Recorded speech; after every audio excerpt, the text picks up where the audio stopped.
প্রিয় শিক্ষার্থীরা আসসালামু আলাইকুম। আশা করছি আপনারা আল্লাহর রহমতে ভালো আছেন। আলহামদুলিল্লাহ। এখন আমি আপনাদের মাঝে যে অঙ্কটা উপস্থাপন করব সেটা হলো ষষ্ঠ শ্রেণীর গণিত 55 পৃষ্ঠার। এখানে দেখেন লেখা আছে মৌলিক উৎপাদকের সাহায্যে বা মৌলিক উৎপাদকের গাছের সাহায্যে লসাগু। একটা ভিন্ন ধরনের অঙ্ক মনে হচ্ছে, তাই না? তো আমরা এই অঙ্কটা এখানে সমাধান করার পূর্বেই আপনারা দেখতে পাচ্ছেন আমি অঙ্কের ডাক লিখে রেখেছি যে মৌলিক উৎপাদকের গাছের সাহায্যে লসাগু। এখন গাছের সাহায্যে লসাগু মানে কি? আমরা কি গাছ আঁকবো? না না, আসলে গাছ আঁকবো না। এটা একটা গাছ। যদি এটা একটা গাছ আমরা আঁকতেছি, আসলে এখানে এটা কি হলো বলেন তো? গাছ। আমরা কিন্তু এই গাছের সাহায্যে কিন্তু লসাগু নির্ণয় করব না। জাস্ট হলো যে এখানে একটা ফর্মালিটিস আছে, একটা ফরম্যাট আছে, ওই ফরম্যাটটা অবলম্বন করে আমাকে এই অঙ্কটা করতে হবে। তো এখানে গাছের সাহায্য মানে হলো এখানে আপনারা তিনটা সংখ্যা দেখতে পাচ্ছেন, একটা দুইটা তিনটা। কয়টা সংখ্যা? তিনটা সংখ্যা। প্রথমত আমি এখানে একটা সংখ্যা লিখলাম 14। এটাকে একটা ছকে বন্দি করব, অর্থাৎ একটা ফ্রেমে বন্দি করব। তারপরে হলো এখানে আমরা একটু দূরে গিয়ে লিখলাম 15। এখানে দেখতে পাচ্ছেন আপনারা 15। এই যে দ্বিতীয় সংখ্যাটা 15 লিখলাম আমরা। তারপর হলো তৃতীয় সংখ্যাটা আমরা এখানে লিখব, এখানে মানে 12 লিখলাম। এই যে তিনটা সংখ্যা আমরা লিখলাম, এই তিনটা সংখ্যার আমরা এখন গুণনীয়কগুলো বের করব। কি বের করব? গুণনীয়ক। গুণনীয়কগুলো কিভাবে বের করতে হয়? এইখানে দেখেন আমরা লিখলাম প্রথমে 14। 14 এর গুণনীয়কগুলো বের করব। প্রথমে 1 দিয়ে 14 কে ভাগ করব, কারণ 1 ও কিন্তু 14 এর একটা গুণনীয়ক। এই যে 14 কে 14, এটা কিন্তু 14 এর গুণনীয়ক। এরপরে হলো 14 কে আমরা 1 এর পরে সিরিয়াল কত বলেন তো? 2। আমরা 2 দিয়ে ভাগ দেব। তাহলে 2 দিয়ে ভাগ দিলে 7 দুগুণে কত? 14। 7 দুগুণে কত? 14। তাহলে আমরা এখানে কয়টা গুণনীয়ক পেয়েছি বলেন? 3টা। একটা দুইটা তিনটা। এবং 14ও কিন্তু 14 এর গুণনীয়ক। 14 কি? 14 এর গুণনীয়ক। তাহলে আমরা এই তিনটা এখানে লিখব। তাহলে আমরা এখানে প্রথমে এখানে 3টা দাগ দেব। আপনি 2টা দিলেও হবে। এই যে এখানে দেখতে পাচ্ছেন, এভাবে আমরা 3টা ঘর বানাবো। একটা, দুইটা এবং তিনটা। এই হলো 3টা ঘর বানালাম। এখানে আপনি 2টা বানালেও হবে, কারণ এক লেখার প্রয়োজন নাই। এক লেখার প্রয়োজন নাই। তাহলে আমরা লিখবো এখানে 3টা বের হয়েছে 1 2 এবং কত? 7। 1 2 7। আমরা কি বুঝতে পেরেছি? এরপরে 15 কেও আমরা একই ভাবে সিস্টেম ওয়াইজ নিয়ে আসবো। এই যেভাবে আমরা 15 লিখলাম, 15 কে আমরা প্রথমে কত দিয়ে ভাগ দেব বলেন তো? 1 দিয়ে ভাগ দেব। তাহলে 15 কে 15, আমরা এখানে 15 কে 15 লিখলাম। এবার 15 কে এবার কত দিয়ে ভাগ দেওয়া যায়? 2। আচ্ছা, 2 দিয়ে কিন্তু আপনারা সবসময় মনে রাখবেন 2 কিন্তু একটা জোড় সংখ্যা। 2 জোড় সংখ্যা দিয়ে কিন্তু বেজোড় সংখ্যাকে ভাগ করা যাবে না। ভাগ করা যাবে কিন্তু নিঃশেষে বিভক্ত করা যাবে না, অর্থাৎ ভাগশেষ থাকবে। তাহলে আমরা 2 দিয়ে দিতে পাচ্ছি না। কত দিয়ে দেব আমরা? 3। তাহলে আমরা 3 দিয়ে এখানে ভাগ দিলে 3 5 কত? 15। এখানে কয়টা বের হয়েছে বলুন তো? 3টা। আমরা এখানেও একটা সিস্টেম করে 3টা ঘর রাখবো। একটা, দুইটা এবং 3টা। তাহলে প্রথমে 3টা ঘর এখানে দিচ্ছি। 1 2 3। বুঝতে পারছেন সবাই? এখানে বের হয়েছে কত কত আমার? 1 3 5। 1 3 এবং 5। বুঝতে পেরেছি? এরপরে লাস্ট সংখ্যাটা কোনটা আছে আমার? 12। আমরা এখানে 12 লিখব। আচ্ছা 12। আচ্ছা আপনি বলবেন, আপনার নাম জানেন কি বললেন? নওশিন। আপনি বলবেন 12 কে আমি প্রথমে কত দিয়ে ভাগ দিতে পারি?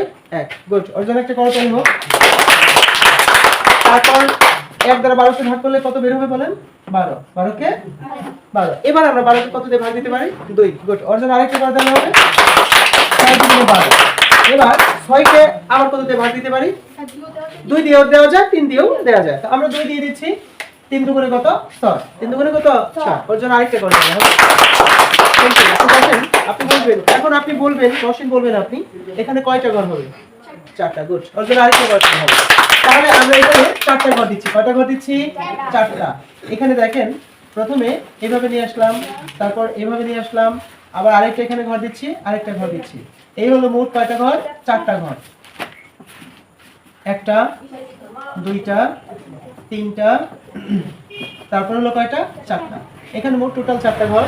এই 4টা ঘরে আমি প্রথমে লিখব এখানে কত বলেন তো?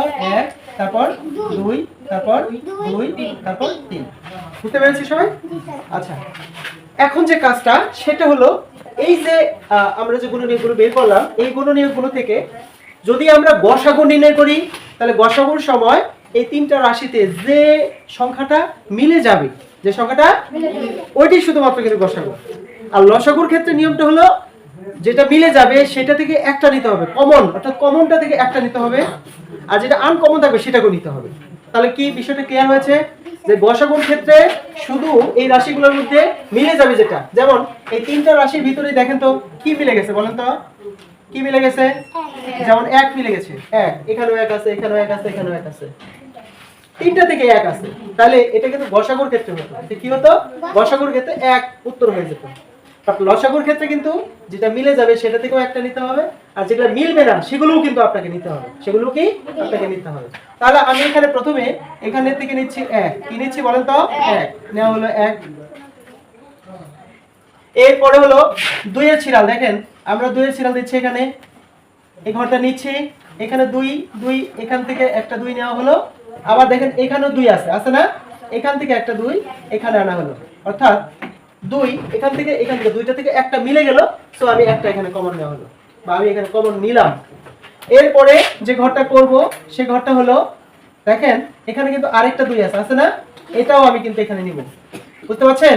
এখানেও নিলাম, কারণ এটা মিলে গেলে যেটা সেটা নিব, আর গড় মিল সেটাও নিব। আচ্ছা, দুই নেওয়ার পর এখন সিরিয়ালি দেখেন তিন, কি বলেন তো? তিন, এই তিনের জন্য আমি এখানে ঘর করলাম।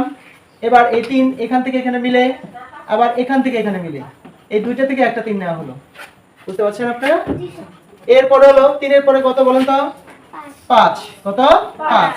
এখানে দেখেন পাঁচ একটাই আছে, একটা পাঁচই আছে, আমি একটা পাঁচ নিচ্ছি এখানে। তারপরে কত আছে বলেন তো? সাত, কত আছে? সাত। এই যে তিনটা রাশি থেকে এক মিলছে, আমি কিন্তু এক এখানে নিয়েছি, এখানে নিয়েছি, আর এখানে সাত আছে, আমরা এই সাতের জন্য একটা ঘর নিচ্ছি এখানে। এই যে সাত আছে, এখানে সাত নেওয়া হলো, এটা হলো সাত। আপনারা ঘরগুলো আরেকটু নিচে দিবেন, দিয়ে ব্যাস নির্ণয় করবেন। এবার এখানে আমরা লিখবো কি? নির্ণয় লসাগু, অথবা একটা পুরো ঘর লম্বা ঘর করব। এই ঘরটা করে এই ঘরের ভিতরে আমরা এখানে দেখতে পাচ্ছি সমান এক, তারপর হলো গুণন দুই, গুণন দুই, গুণন তিন, গুণন পাঁচ, দুই দুই দুগুণে চার, তিন চারে 12, 5 12 60, 60 আর 7 গুণ করলে 6 7 42, 420। 400 কত? 42। হ্যাঁ, ভালো করে বলেন।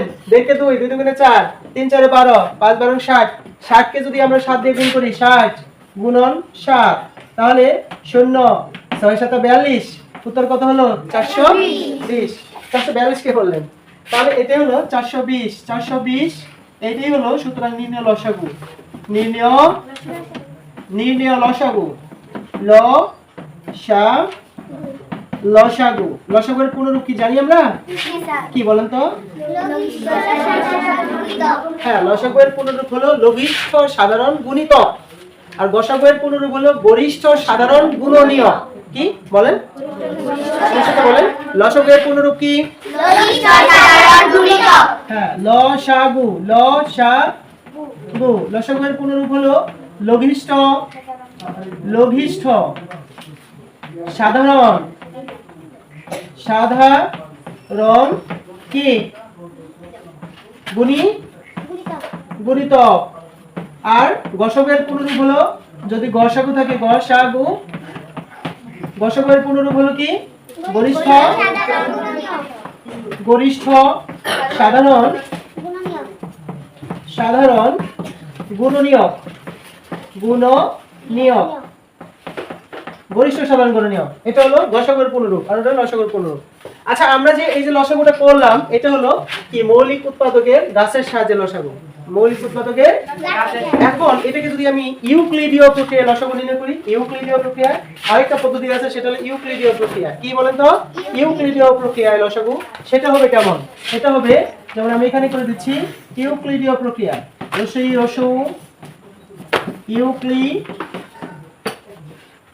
ইউক্লিডীয় প্রক্রিয়া,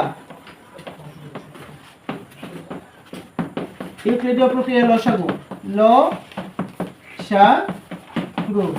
ইউক্লিডীয় প্রক্রিয়া লসাগুটা হলো, যেমন আপনি 14 15 12 তিনটা সংখ্যায় পাশাপাশি লিখবেন। 14 এখানে মনে হয় দেখা যাবে না, আমি একটু উপরে লিখতে পারি, এখানে লিখি, যেমন 14 15 এবং 12, এটা ইউক্লিডীয় প্রক্রিয়া লসাগুটা হলো, এখানে প্রথমে আমি 2 দিয়ে ভাগ দিব, 2 দিয়ে ভাগ করলে 7 দুগুণে 14, 7, তাহলে 2 দিয়ে 15 কে ভাগ করা যায় না, 15 নামবে। 2 দিয়ে 12 কে ভাগ করলে 6 দুগুণে 12। এবার আপনারা এখানে দেখতে পাচ্ছেন এমন কোন সংখ্যা আছে যে সংখ্যাতে অন্ততপক্ষে 2টাকে ভাগ করা যায়? বলেন তো কত? 3, রাইট। এখানে যদি আমরা 3 দিয়ে ভাগ দেই, 3 দিয়ে 7 কে ভাগ করা যায় না, 3 দিয়ে 15 কে ভাগ করলে 3 5 15, 3 দিয়ে 6 কে ভাগ করলে 3 দুগুণে কত? 6। বুঝতে পেরেছেন? এখন লসাগুটা হলো যে আমরা এখানে সমান দিব, সমান দিয়ে সিরিয়ালি প্রথমে 2 গুণন, এখানে একটা 2 আছে, গুণন, এখানে 3 আছে, গুণন, এখানে 5 আছে, গুণন, এখানে হলো 7। দেখেন নিয়ম অনুযায়ী নেমে যাবে। 2 দুগুণে 4, 3 4 12, 5 12 60, 60 এবং 7 গুণ করলে 420, অর্থাৎ এর উত্তর হলো 420। এটি কিন্তু নির্ণয় লসাগু। এটা হলো ইউক্লিডীয় প্রক্রিয়া লসাগু, আর এটা হলো কি মৌলিক উৎপাদকের গাছ প্রক্রিয়া লসাগু। তো আশা করি আপনারা অঙ্কটা বুঝতে পেরেছেন। সবাইকে ধন্যবাদ জানিয়ে এই ক্লাসটা এখানে শেষ করতে যাচ্ছি। আল্লাহ হাফেজ।